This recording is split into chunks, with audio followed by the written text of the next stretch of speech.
So I'm going to call to order the meeting of the Audit and Internal Controls Committee of the Nassau Interim Finance Authority.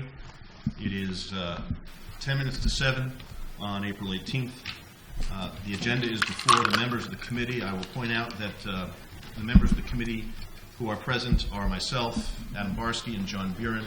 Mr. Petraka is unable to join us, but the four of us constitutes a quorum of the committee. It's also important to note that the full board is sitting with the committee at this time, so that when we get to the similar agenda items at the full board meeting, there may be less discussion or none at all, because the members will have sat through the audit committee and have had the opportunity, and we will afford them the opportunity to ask and answer any questions in the committee context to be respectful of everybody's time. So with that, we have an agenda before us. The first item on the agenda is to approve the minutes of our January 5th, 2017 meeting. Would somebody like to make that motion? Motion approved. Second. All in favor, aye? Aye. The chair votes aye, and the minutes are approved. The next item on the agenda is to review and approve the 2016 audited financial statements of NIFA itself. This is not the financial statements of the county. It is the financial statements of NIFA, which are included in the county's financial statements in consolidation. So with that, Carl, would you come up and walk us through that part of the agenda, please?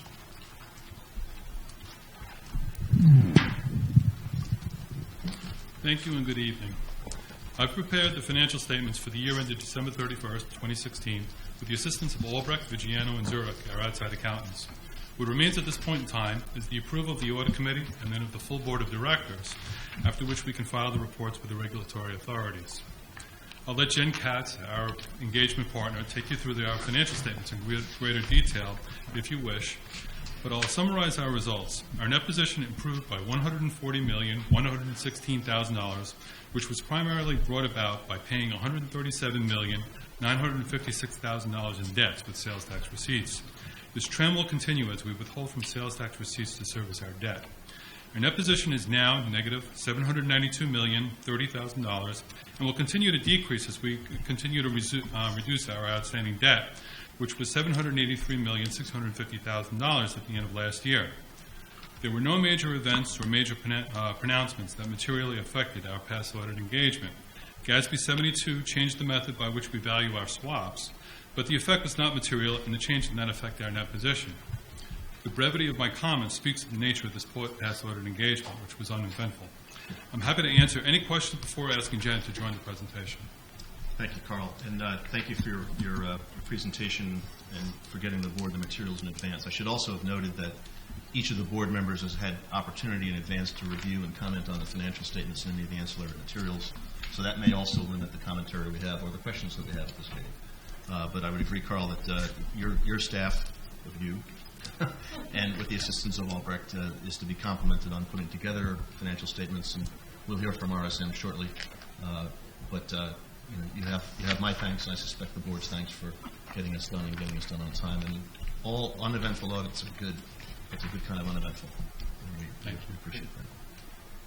I should also point out that Jen, who is approaching the podium, this is your first rotation around the sun as a new partner. You're still in the business. That's good. So you decided to stay with it. That's great. So welcome, Jen from RSM. Thank you. Good evening, everyone. I do want to point out Scott Bassett sends his apologies for not being here with me as well tonight. You have before you a full report. It's to the full board, not just the committee. This is our required communications to you so that you can fulfill your responsibility for those charged with governance. If we turn to page 1 that says required communications at the top. Yes, thank you. You did receive this a short while ago. I'm not going to read through everything, but I do want to highlight, as Carl alluded to earlier, GASB 72 was adopted this year. It aligned governmental reporting with FASB reporting, where you now have a fair value hierarchy disclosed in the notes to the financial statements. It didn't change anything as it's reported on your balance sheet statement and net position. There were no significant or unusual transactions this year.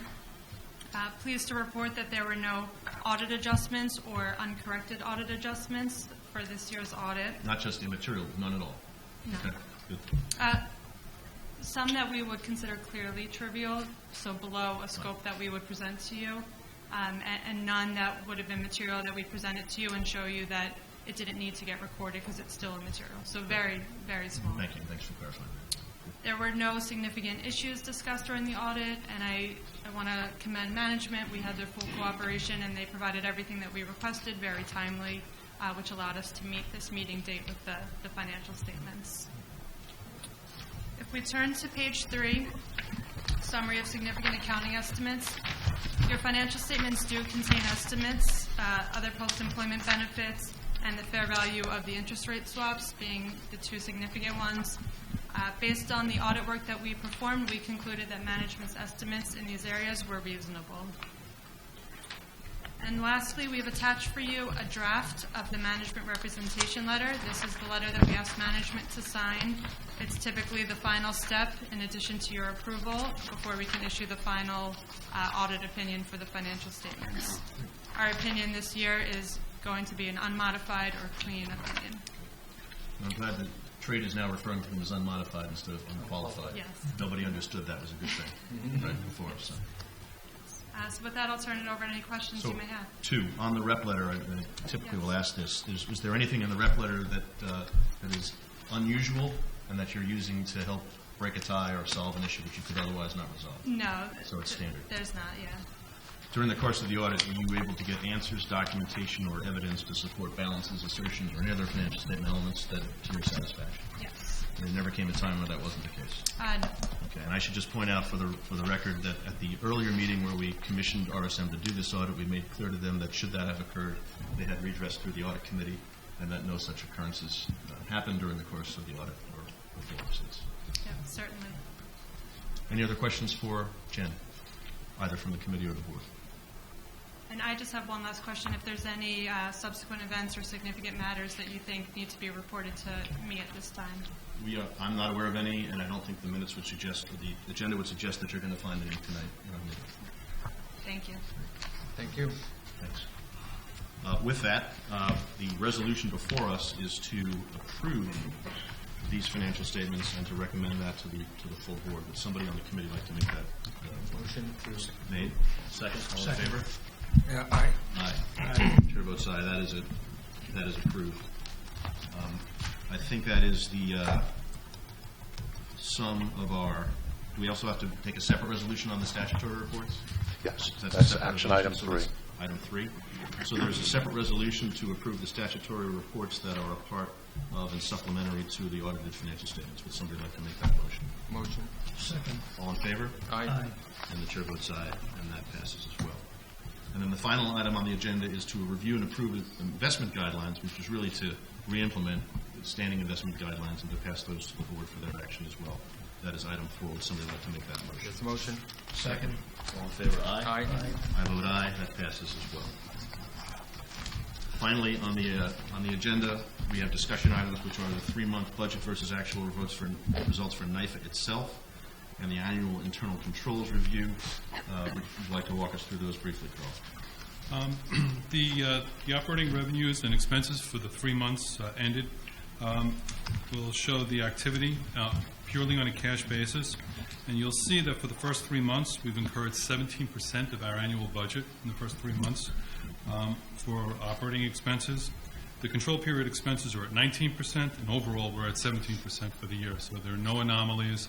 There's nothing really that shows that there's any trend where, the expenditures will exceed the budgeted amounts. 17% being less than 25%, which would be your rateable portion through 3 months. That's correct. Actually, 50% less than 25%. I'm not going to hold you to that run rate, but it's good to not dig a hole. Any other questions for Carl on the NIFA results? None. How about the investment? The internal controls, what you have before you is a status report of the internal controls, which is to be presented each year. In it, we note the steps taken to support our system of internal controls during the prior year. As a result of the steps we took last year, we, at the staff level, are satisfied that our system of internal controls is effective in safeguarding assets that pass through our control and in detecting any errors on a timely manner.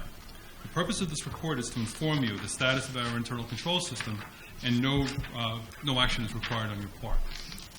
Can I answer any questions in regards to the internal control? And once again, the public should not interpret the absence of questions as anything other than the fact that the board has had ample opportunity to read this in advance. Any questions? None? Would somebody like to move that we adjourn this committee? So moved. Second. All in favor? Aye. Aye. The meeting is adjourned at 7. Okay.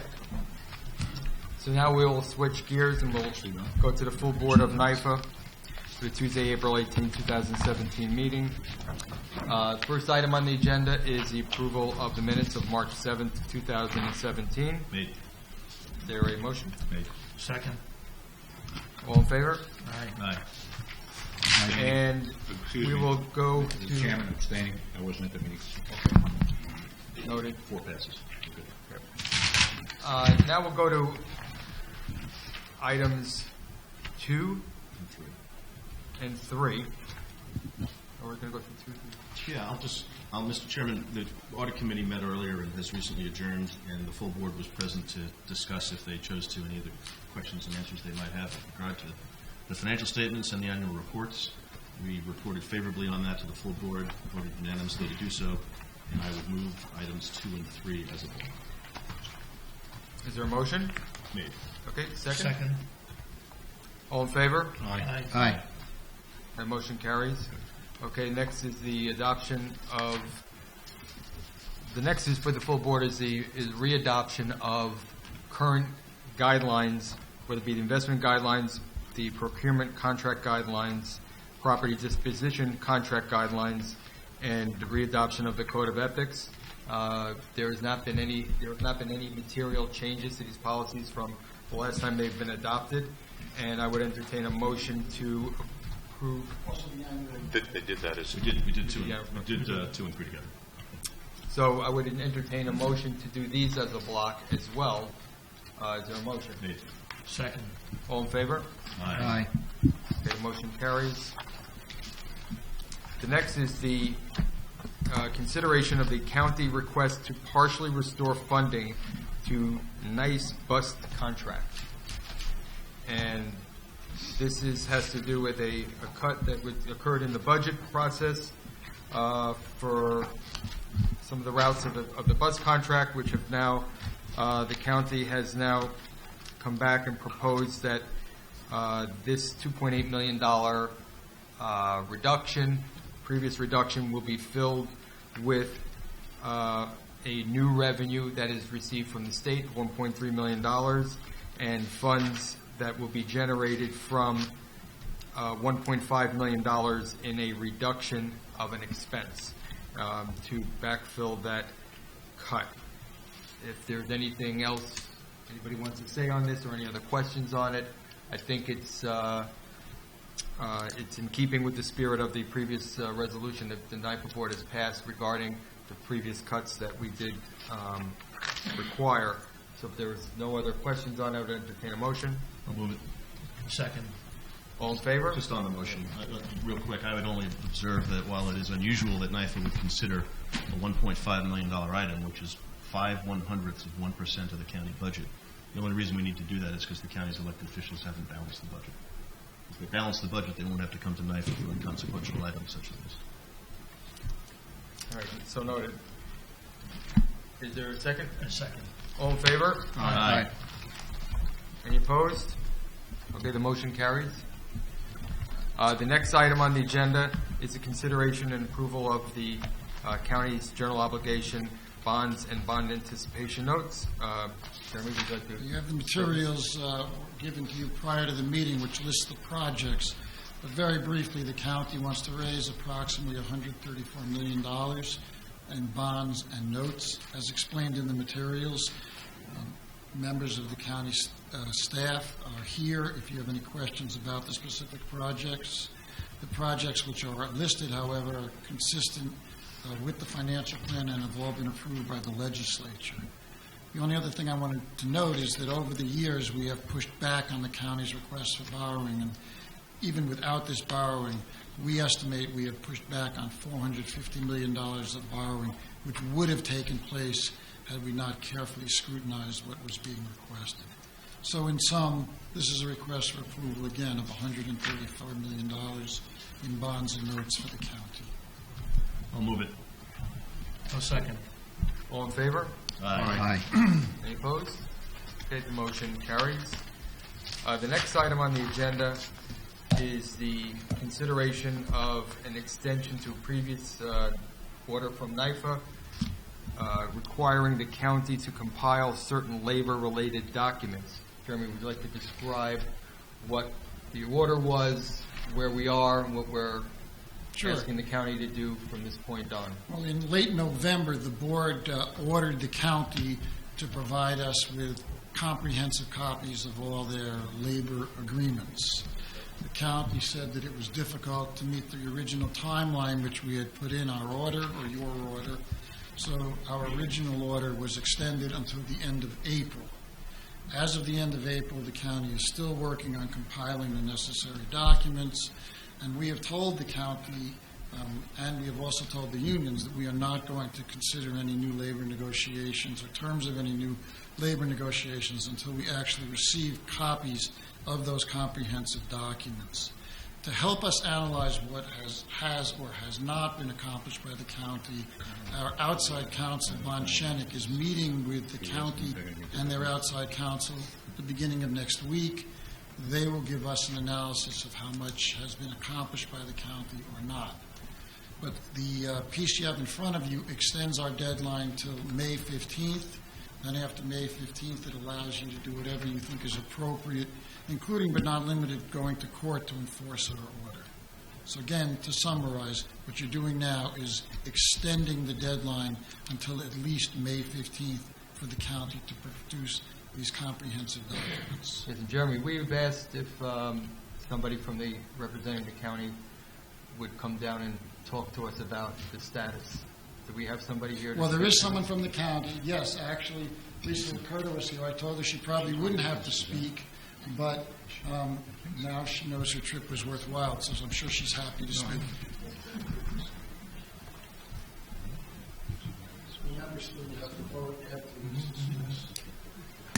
Thank you for coming down. Appreciate it. I Thank just thought it'd you. be very helpful for the public and the board to understand where the county is in this process and what we can, if we do get granted this extension, when we can look forward to having this project completed, because we do think it's of the utmost importance, certainly to us. We certainly would not, or I would not place on the agenda any agreement for consideration here by this board unless we felt that we had a full set of working documents that encompass all the agreements with the county and the unions and their collective bargaining agreements. Thank you, Chairman, and to all the members of the board. I do believe that both the county and NIFA share the goal of understanding our current county labor agreements, and we understand, obviously, that before you begin new negotiations with the unions, to have a starting point and a basis to do that. I want to assure the board members that the county attorney did not take this directive from the board lightly and has worked diligently. I have been made a member of a committee and a committee within the county attorney's office and with special counsel to work diligently. And I think we have substantially complied with the NIFA director. There are 5 union agreements in total, and 4 of the 5 have been completed, a consolidated document for the unions.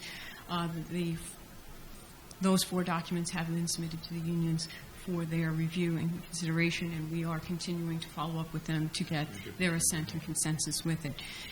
There is just one outstanding union, and we endeavor to meet the goal. We have been communicating with counsel to the NIFA board, and we are happy to partner again with Von Schenek, who is NIFA's counsel, labor counsel, because we view this as a partnership to ensure the fiscal health of the county. Could I ask the question? What is the, I just think this is an unusual delay. What is the process by which the county maintains control over these documents? Well, the county documents are obviously living documents because they affect all the various departments in the unions. The largest area where they are exercised or used the most would be in the Office of Labor Relations, where the unions go back and forth with the administration, and they're the touch point. Obviously, the County Attorney's Office, to the extent that any litigations arise from those particular union documents or grievances, we touch upon them. The accumulation, though, I think NYFA's directive was more than just the substantive document.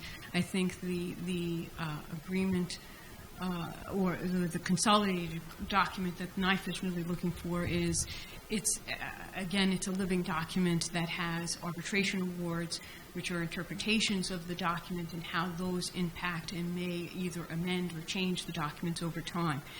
The documents span, obviously,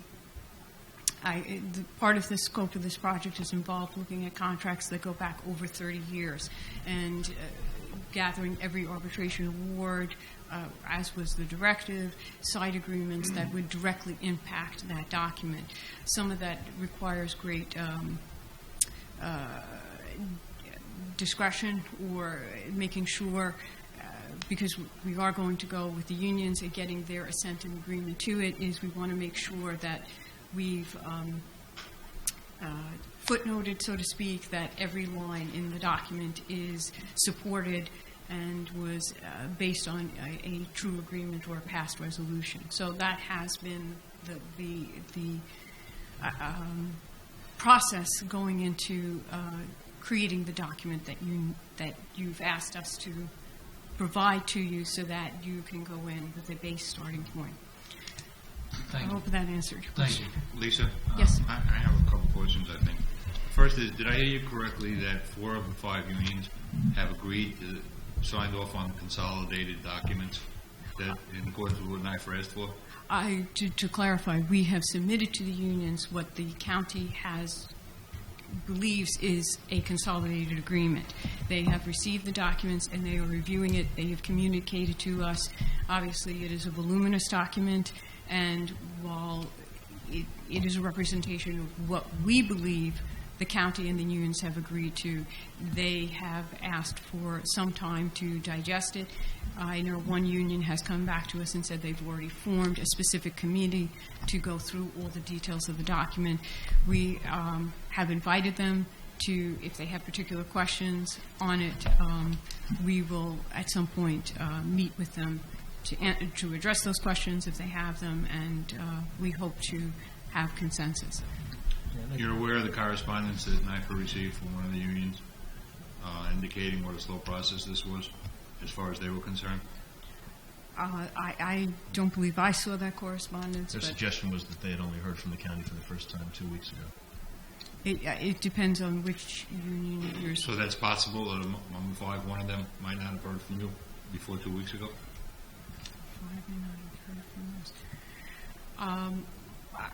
Wasn't the county copy?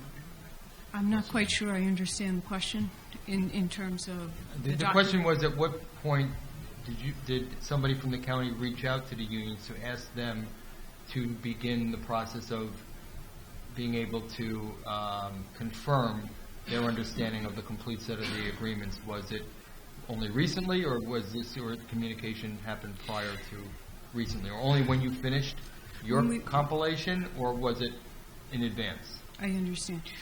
I don't think we reached out to the unions in advance of the directive in terms of, other than they understood that the directive They were going was through the process. we were It going required through the their process. cooperation. Correct.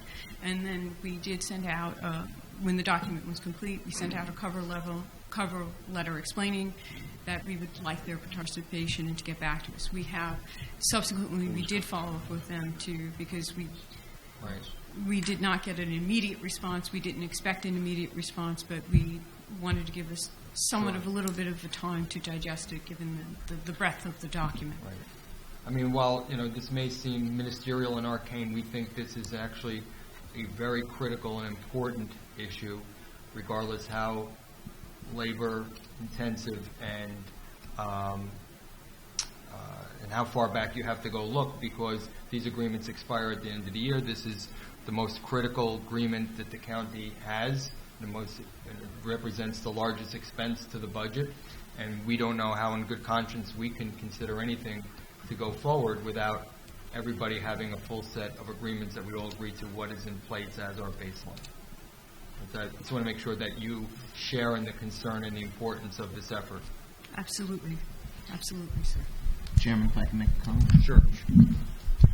Lisa, thank you for speaking on behalf of the county. What I'm about to say I is didn't just, realize I was speaking on behalf of the county tonight, well- so I hope I do well for the county. we appreciate you answering our questions. I just want to reiterate and sort of say what some of my fellow directors have said. And based upon more than 5 months when this request was submitted to the county, some correspondence we received that Director Howard mentioned, myself and other members of the board can speak. I'm not convinced the county's made this a priority. I'm just not. I'm saying flat out. I know what the county is capable of, and if this was made a priority, I think this would have been addressed by this point. Having said that, I'm supportive of giving the county till May 15th, but I'm going to say right now that I will not be sympathetic to anything any more time beyond that point, and any decisions that we make after May 15th, will be as a result of the county not making this a priority. So I feel strongly about that. Not to sound like our late, great Justice Scalia, but you mentioned something that kind of adds fuel to the fire, in my professional opinion. When you talk about a living document, it's that mindset that there are unions out there that like to believe it's living. In other words, it's constantly changing, and the more vague and unaccessible the data of it is, the greater they can feed that thought process. It is written down in words someplace, and it just takes initiative and for the county to make it a priority to compile it. And we want it by May 15th. I can't just say it any other way. Mr. Chairman, I'm comfortable with May 15th as well. I think, but as Director Muziata said, no, that far and no further. It'll be about 2 weeks past the 3-year mark, not the 5-month mark, but the 3-year mark from May 2nd of 2014, when we let the county know after the board voted to approve various aspects of the contract that we needed the compiled documents 3 years ago. So the fact that we had to repeat ourselves 5 months ago is not when the clock started. We've been after this. Jeremy's been after this for years. I think May 15th is fine, but not a day further. Okay. I'll make that motion. I'll second it. Yes, sir. All in favor? Aye. Any opposed? Okay, the motion carries. And just, may I say, gentlemen, the county attorney's office and the county attorney does take your directive seriously. And I don't want you to think that in the 5-month period since you've issued it that we have not been working expeditiously and truly to meet this goal. And we fully intend to use every resource we possibly can to fulfill it. And we hope you continue to have confidence that we will finish that goal. Thank you. Well, thank you very much for coming down and addressing us. We really appreciate it. It does show a sign of importance or urgency on your part to be here tonight. But I think, what Director Wright said is that this is something that's been a while in the making, and we're starting to just lose our patience with it. But we appreciate your efforts. Thank you very much. Okay, next item on the agenda is the approval of a county contract for HealthPlex, Inc. Mr. Chairman, I'd like to recuse myself from the discussion and the vote on this matter. Okay, so noted. Would you like to please? Yes, you have for your consideration a contract with HealthPlex for approximately $21 million. That's for 5 years. It's about $4.2 million per year. It's funded from the fringe line category, what we always call the AB line, at a rate of about $561 per employee. So that covers all employees for the estimate, even though there are vacancies. If you have any questions, I'm here. Alongi is here. This is a continuation of the current vendor. Yes. And the previous Yeah, contract was also 5 They did issue years. an RFP, Right. And the previous contract was also 5 years, so it's not an unusual term. and the rate is also the same. So the total cost of this contract is the same as the previous. Yes. And it's in the budget. Yeah, I mean, it's an estimate, so, yeah, and it's part of the budget that we receive in the category of the fringe benefit lines that contains a lot of other things other than the dental insurance. I'll move it. Second. All in favor? Aye. Any opposed? The motion carries 401. 401. And unless there is any other comments or anybody else would like to address us, Motion to adjourn. there's a second. All in favor? Aye. You really did. I really can't give